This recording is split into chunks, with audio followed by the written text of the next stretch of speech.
So today I wanted to share with you this information because as we go into Easter, I know sometimes when you're looking at the arrest and the trial of Jesus, a lot of this information can kind of be hard to process. There's 4 different Gospels that give this account, and in each of the 4 Gospels, we kind of get a little piece of what happened. And so today, we kind of want to just break it down, start at ground zero, and give you some information that will be helpful in your growth groups this coming week. So to begin with, let's start with who the key players are in this arrest and trial. And so we have the Sadducees, the Pharisees, and the scribes. And what I want to do is actually kind of break down and give you a little more background information as to who they are. So you have the Sadducees, and they were more of the religious leaders attached to the temple. They were wealthy, aristocratic. They were driven by power. They were politically driven. And so they got along with Rome, and they actually liked Roman law because Rome put them in power. They only believed in the written law, and so that means for us the first 5 books of the Bible, the books of Moses. And they only had that belief, which was different than the Pharisees. And the Pharisees is a group of people that comes up with Jesus time and time again. And part of that reason is because they believed in an oral tradition. So they believed in the first 5 books of the Bible, plus the writings of the prophets. But they also had their own take on things, and they had these traditions that they passed down through their culture. And some of these were just incredible man-made laws. So they could take a Bible verse that would say something like, dress modestly, and they changed that into men must wear suits and ties to church and women must wear dresses. And so Jesus always was fighting with them because he was saying, you're corrupting this. This isn't how it's supposed to be. So while they believed in that, they were very religiously driven. They wanted to be the best person they could be. They had obeyed all the laws, so that it was check, check, check. But as Jesus would often say and contend with them, their heart really wasn't in the right place. Now, if you were a Sadducee, this was a rich, wealthy, aristocratic group of people. You only got in usually through hereditary. You inherited a position. The Pharisees were more middle-class working people. So after being observed for about a year, you could join their ranks. And so they were a little more popular. They were also attached to the synagogues. And so that was kind of another point of difference between them. You see, after the exile, after all of Israel is taken out of Jerusalem, they can't go back and worship at the temple. And so in these periods of exile, we see the synagogues start to pop up. And one of the things that happens is that becomes the religious center. That becomes where you go to worship, where you go to learn. And so now that you can go back to the temple, you still have these synagogues that are like people's home churches. And so that was kind of a give and take there. And then finally we have the scribes. Now, the scribes were not driven by their faith. They weren't driven by power. They were just more of an occupation. These were like lawyers, teachers of the law. They were experts. So if you had a question, you could call in a scribe, and they would give you their interpretation, and that was law. Now, they also acted as copyists. They preserved the scrolls. They did those types of things. So those are our 3 main players. Now, you're also going to hear about the Jewish Council or the Sanhedrin, depending on which translation of the Bible that you're reading. Now, the Sanhedrin was kind of the court system for the Jews, and it existed in a local and at kind of like the Supreme Court level. Locally, if there was about a small community, maybe a middle-sized community, there would be 7 to 23 men attached to that court. And then at the Supreme Court level, you had 71 men who would rule. This is a mix of Pharisees and Sadducees, although the high priest was always a Sadducee. And they operated under Roman rule. And if you think about this today, it's a lot like how Crosspoint operates under the rule of the United States of America. I can sit here and say, oh, Susie did not go to Bible study or a growth group this week, so we should stone her in the parking lot. And the problem is the United States government would say, no, you can't do that.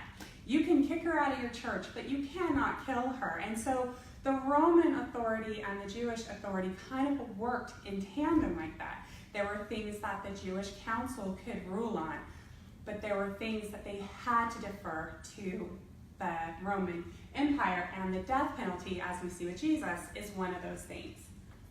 So let's get now into the trials and the crucifixion. So on Thursday morning, Jesus is up, he's in town. That evening they have the Last Supper where we get the ordinance for communion, and then he goes out to the garden to pray. So about 1 o'clock, 1:30 in the morning, he is arrested in the garden. He is then taken to Annas. Now this is his first trial, and Annas is actually the former head priest. So, or the former high priest, and he's father-in-law to Caiaphas. So he interviews Jesus, kind of gets a feel for what they can do as people are assembling for trial number 2. And at this point, Jesus begins to get mocked.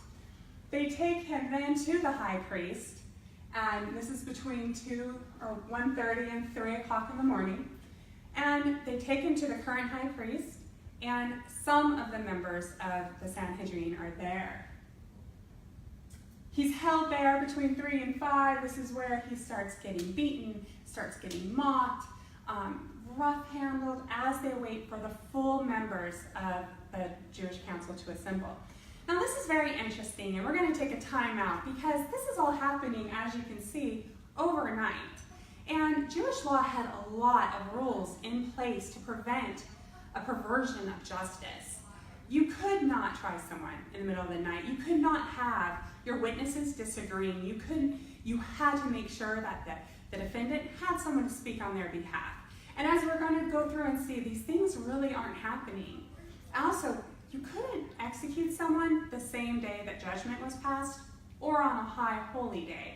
And we're going to get to that in just a moment.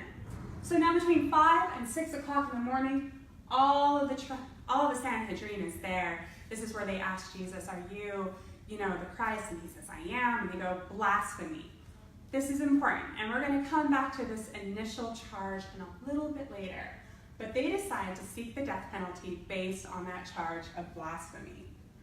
From 6 to 7, they decide to ask the Roman authorities to proceed with the death penalty. So they send Jesus to Pilate, who's the Roman governor. He finds him innocent.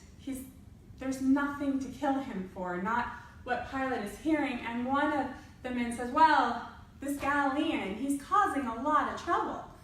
And so he goes, well, Galilee, that's not under my jurisdiction, so I'm going to send him to Herod.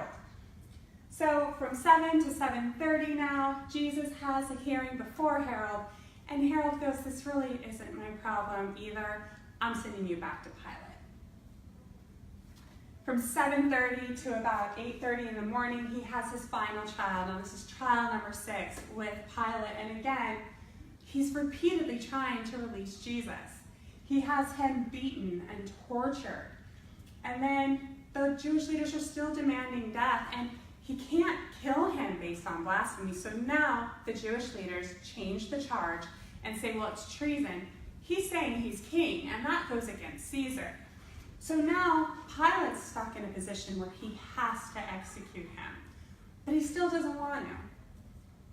So between 8:30 and 9, he decides to pretty much just torture and beat Jesus. The Roman soldiers, they take Jesus to the praetorium, they mock, they beat him. This is where he gets the crown of thorns, and these aren't thorns like on a rose bush, they're long, inch-long thorns that gets put into his head. He is flogged. In between the floggings, he's made to walk around this area and then beaten again. He's given a royal robe and a scepter because he's the king. At that time, too, Pilate gives the choice. Do you want this murderer released or Jesus? And the people claim they want Jesus crucified. So from 9 to 12 p.m., Jesus is forced to carry his cross to the skull, Golgotha. And he can't physically do it. And I think this is so telling of Jesus' actual humanity. while he lived a sinless, perfect life, physically he was still a person. He has been up well over 24 hours. He has been beaten. The very people he is trying to save is mocking him, spitting at him, beating him. And so he physically can't carry his cross, so they get Simon to help carry his cross the rest of the way. From 12 to 3 p.m., Jesus is crucified. He's on the cross, and darkness falls across the land. It's during this time that Jesus gives the 7 famous statements from the cross. Father, forgive them. To the man being crucified next to him, today you will be with me in paradise. When he tells John, woman, behold your son, son, behold your mother. When he asks, why have you forsaken me? When he says, I thirst. And finally, when he says, it is finished, and into thy hands I commend my spirit. So at 3 p.m., Jesus dies on the cross, and a couple other things are going to happen at the same time. The veil in the temple rips from top to bottom, revealing that the Holy of Holies was not actually there. There are tombs that open up in Jerusalem, and people are raised into mortality and begin to walk in the streets of Jerusalem. And finally, the Passover lambs are slain in the temple. Now, if you remember from the Old Testament, a Passover lamb or any type of sacrifice, the lamb had to be perfect and spotless. And so Jesus here lived this perfect, spotless life, but he was also innocent, and Pilate deems him innocent. So here's this perfect, innocent lamb for slaughter who dies for all of us. From 3 to 5 p.m., we see that he is buried, and the Jewish authorities are worried that one of his followers is going to come in and steal the body and fake a resurrection. And so they ask Pilate. Pilate agrees to seal the tomb and to place guards there so no one can do that. So the tomb stays sealed and guarded until Easter Sunday. And it is here when Jesus rises from the tomb. He makes 5 appearances that day. He appears first to Mary Magdalene. And this is something that's kind of interesting because people will say often, well, it's made up. Well, the disciples must have stolen his body. But if you actually take a step back and look what's happening, it's really hard to kind of follow that train of thought because the disciples, most of them die a pretty gory death. Peter, we know from church history, is crucified upside down. People don't tend to die for a lie.